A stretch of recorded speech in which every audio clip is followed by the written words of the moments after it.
Good morning. How are we all? Oh, I love being able to see you and I can't, so I'm just going to have to visualize. How's it been so far? Awesome. Let's hear a bit more volume this morning. Now, I'm very excited about this theme, polarity and disconnect to reconnect.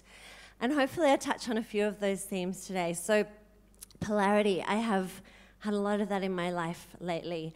Being versus doing, femininity versus masculinity, and more recently, Eastern versus Western cultures.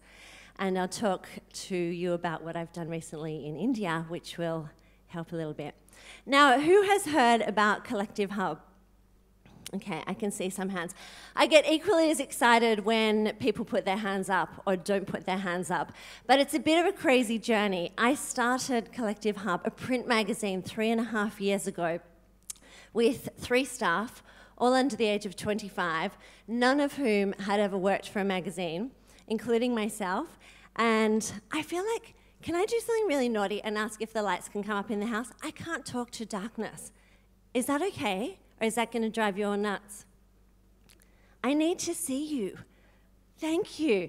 Hello. I am someone who actually likes connection. We're going to get to the disconnection bit, but I have to be able to see you, or I'm talking into a void and I'm going to go absolutely nuts, and you are not going to get anything out of me. Thank you for working with me there. Okay, so 3.5 years ago, I launched a print magazine. 3 staff, all under the age of 25. None of us had ever worked for a print magazine. It was nuts. What I didn't realize at the time was that there were 5,500 print magazines in the Australian market alone, and we were entering an industry that people said was either dead or dying. So it was a really great place to start. I had no money, no smarts, no anything really, and going into an age-old industry that was on its way out, apparently. 3.5 years down the track, the print magazine is in 37 countries, and we have 12 different verticals of the business, and that is growing daily. So it's getting quite large, right? And the thing about it is that my why is unwavering all the time, and it's as simple as this. I started it because I was sick of the salacious gossip and the vacuous content, and quite frankly, the crap that was being fed to us on a daily basis by a lot of the mainstream media. And that's as simple as it was. And the why for Collective Hub and the vision remains consistent throughout from the day I started until now. And that is to curate extraordinary content that will empower people to live the best version of themselves. That's as simple as it is. And for me, Lisa Messenger, I have to talk about myself as third party. It's about being an entrepreneur for entrepreneurs, living my life out loud and showing that anything is possible. And that's as complex as the vision gets. And when it's like that, extraordinary things start to happen. And the synchronicity and the serendipity are just amazing. So what happened is it's irrelevant now if it's a print magazine or if it's online or if it's social media or if it's speaking or if it's books or if it's education or if it's a myriad of other things. The delivery mechanism largely becomes irrelevant. But what happened more recently was it got so huge and so beyond my wildest dreams. And truly, I know that anything's possible. But I started losing myself. And it's really interesting. I mean, many of you will have your own businesses or you'll be working for big corporates and you'll be entrepreneurs or however that pans out. But what's interesting is as things start to grow really big, any company or any business has to have, processes and systems and things that as entrepreneurs we kind of, fight against all the way. And so what I started to do was I started to lose myself. Because when there's only a few of you, it's fun and it's juicy and every day is different and you're high-fiving across the office. And then suddenly, with growth, all these other things start to come into play.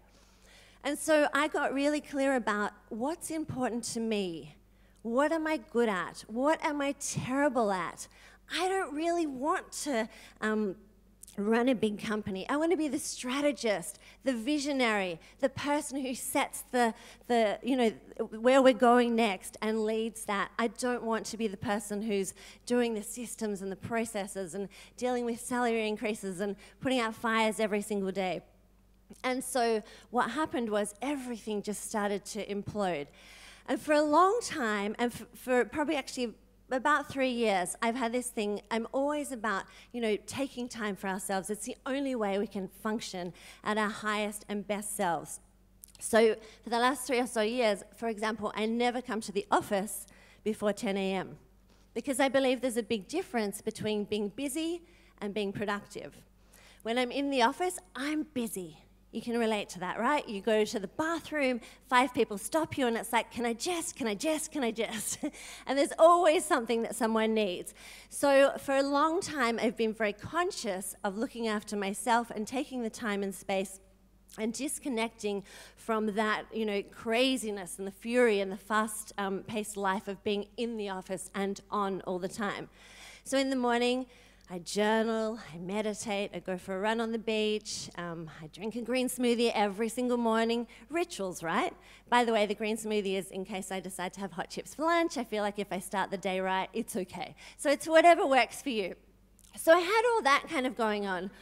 But recently, I was just like, it's just coming at me from every direction, and I could feel myself starting to close down. And so I did something that I haven't done in 15 years. I started my first business on the 22nd of October, 2001. And with 2 days' notice, I jumped on a plane to India. Now, this is kind of nuts, right? But I'm all about being uncomfortable. What am I trying to say? Get comfortable being uncomfortable, right? So I decided I just needed to get away from the noise. I needed desperately to disconnect in order to reconnect. And that is what I put up on my social media before I went. And I went off social media for 2 weeks. Now, what was interesting about this is being someone who doesn't look at detail, I literally just said to my PA, I want to go to this meditation resort in Pune, which I had heard about once, 7 years ago, at a retreat that I did called Path of Love. And I just heard these people talking about this amazing meditation resort in Pune. So before I went, I'm really anxious. I'm totally in my head. I'm in my masculine much more than my femininity. I'm doing much more than being, and I'm kind of crazy. So I fly to India, and then I do a 5-hour road trip to this place. So it took me about 25 hours to get there. And stupid me, I arrived, and I seriously thought I had arrived in an asylum. Every single person was wearing head-to-toe maroon robes, and it was like this kind of crazy place in my Western construct of a brain. And what was really interesting when I got there was almost being the watcher of the watcher, if that makes sense. And I had awareness around exactly what I was doing, but I was still doing it.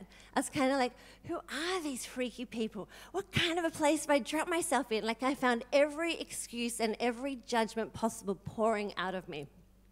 And so I did what I could only do, which was I just thought I was kind of miserable at home. I'm miserable here. It's such a long way to get back. I'm just going to throw myself into it. And it basically looked like this. From 6 a.m. every single day until 10:30 p.m. at night, it was back-to-back meditations. So from someone who's like been in their head and busy and frenetic, trying to throw yourself into that is somewhat tricky. But I did. And I just thought, I'm going to go to all of these. And what was interesting was watching myself unravel. And it's really interesting, I think, if we can take time to consciously check in and be aware of what's going on for us. And so what I realized was the first few days, I started to connect with all the other Westerners and people who I thought were like me and might have jobs like me. And even though they had their purple robes on so we all looked the same, and I think you did something around that yesterday, I could still see what shoes they were wearing or what accessories they were wearing. So I was still judging. And what was really interesting, I watched myself in that paradigm and that construct. And then I started to debunk that and unravel the layers. And then I started spending time with the elders, people who had lived there for over 30 years, and I started to really connect with them and have big, deep conversations. And then, more importantly, I spent days alone. And I think it's really important. And it's something that so many of us are so scared to do.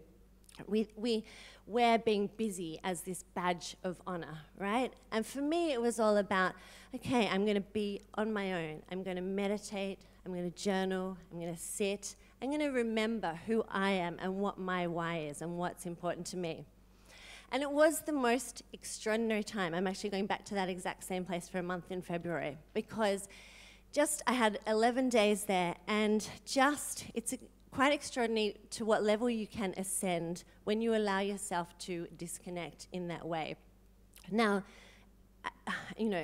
I talk about disconnect. It's disconnecting from social media. I mean, we have, I think, at Collective Hub, something like 17 different social media platforms that we are on all day, every day. And I realized I was starting to think in Instagram stories or Snapchat stories or Twitter or LinkedIn or Facebook or should that be a good article for the print magazine, or should we do something online, or, should I interview that person, or should I write a book on that, or should, constant noise. And then you layer that with a lot of staff and a business that's in 37 markets with multiple verticals, and it is just coming at you all day, every day. And I'm sure many of you can relate to that. And my biggest lesson is just, to take that time, to make it a not negotiable. It doesn't mean you need to get on a plane to India to disconnect from all of that, but it does mean putting some boundaries in place, some bottom line not negotiables, what's okay and what's not okay.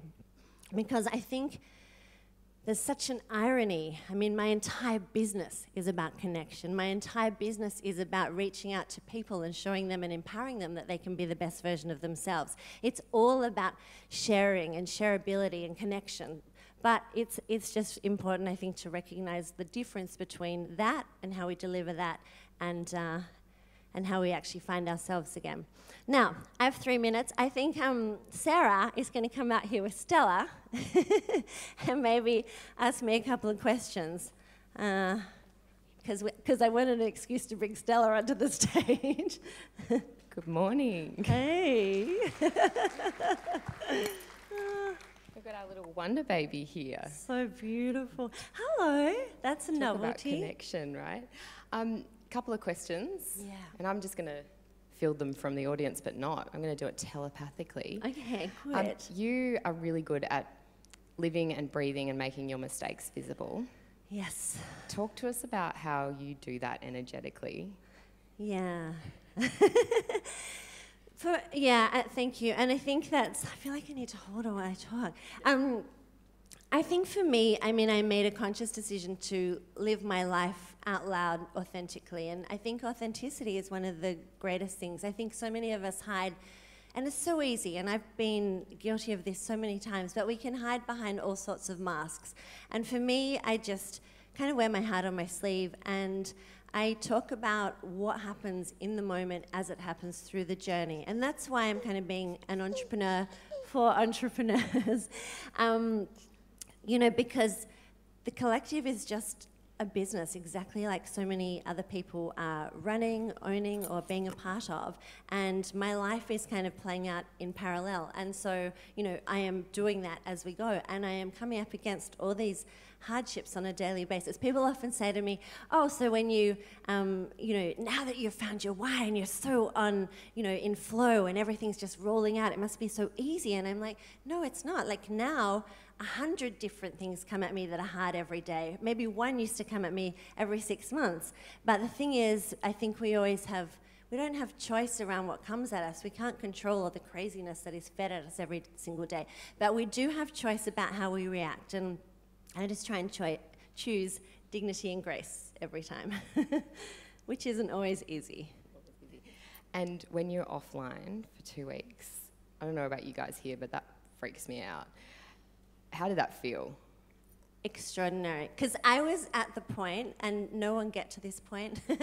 See the warning signs, I think. And I'm stupid. I live and breathe this every single day. But I was so like, I'm just going to keep going. I'm just going to keep going. And I just kept going about 6 months too long, to be honest. And so by the time I went to India, I was like, it's not a good place to be. I was like, I actually don't care if the freaking company goes under. And I walked out the door and I made someone interim CEO who's amazing. She's 26. She started with me as an intern, and I just said, just don't sink it while I'm away. And she didn't. But I just loved being off everything and being able to have real, present, connected conversations, you know, and just be with me. It's really important. Yeah. Oh, thank you. Thank you. And thanks for the opportunity to bring Stella up on stage for her first Wide for Wonder talk. For you How guys, could we not? How could we not? We actually have a pop-up creche at Wide for Wonder. This is part of my philosophy around radical inclusion and removing barriers so that people can come along. Childcare's expensive. Nannies are expensive. My babysitter actually cancelled today. So you're all going to have to help me with Stella. My Wonder Tribe. I'm hoping that you'll all give me a hand. So thank you in advance and enjoy the show. Thanks, guys.